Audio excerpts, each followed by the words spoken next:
The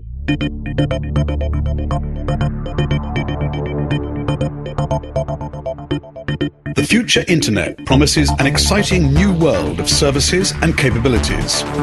Significant amounts of sensitive data are generated and shared. How private is it?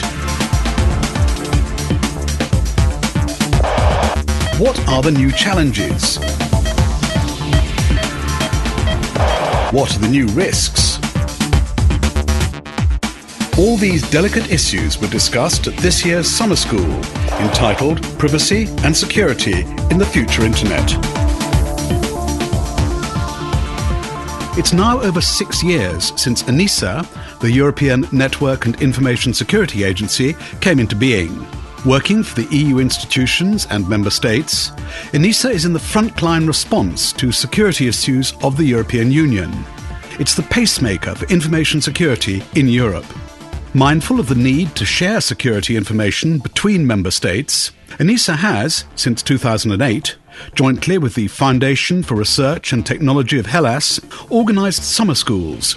These have taken place for the past 3 years, each with a different theme.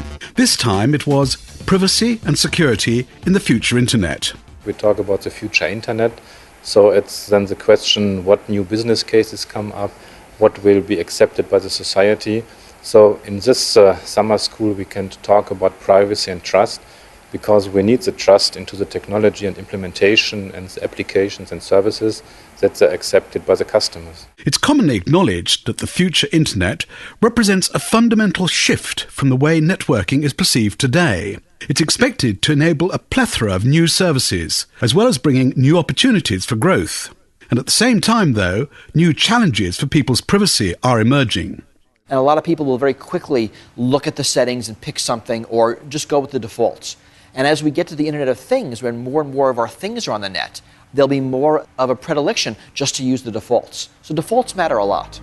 Although the system concept of the future Internet is still the subject of debate among the research community, there is agreement that it will be made up of many different elements that will constantly interact with or without the user's intervention. The new species are sensors, vehicles, things, your dog, lots of different devices, but also objects that we are not used to seeing on the internet. Because usually when we think about the internet, we think about computers. There are all these new species that are coming on the internet. I think what we are going to notice is that technologies that are maturing in the industry world are going to come to our homes, and then it will become very evident that these new inhabitants are here. This year, the introduction of 3 panel discussions enabled the participants to obtain a good insight into ENISA's core activities. At the same time, it allowed even more interaction as panelists were challenged from the floor. There's mutual learning. I think I take away more than what I deliver.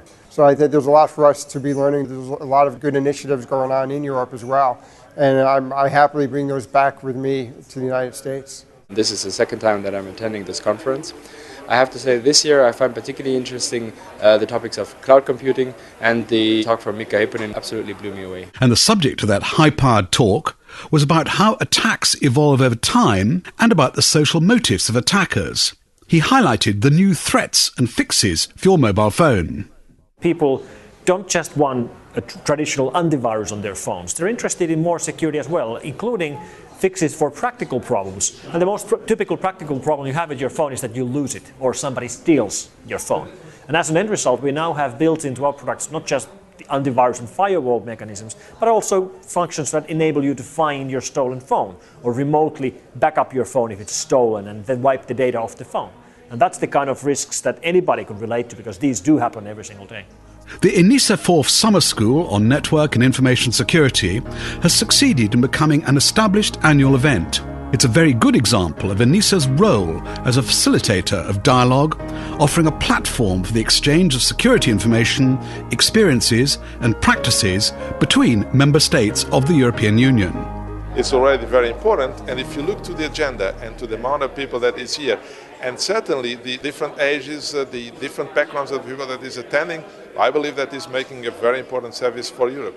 The role of ENISA, in my vision, should be enhanced, should be extended not only from the duration point of view, but also within the scope. So I really hope that with the future proposal, the legislative proposal from the European Commission regarding the mandate of ENISA, we will see that the ENISA role will be enhanced. Plans are underway for the next summer school, to be held a little earlier than in the past. We're talking about a summer school that the target audience is policymakers across Europe and beyond Europe. We're talking about industry.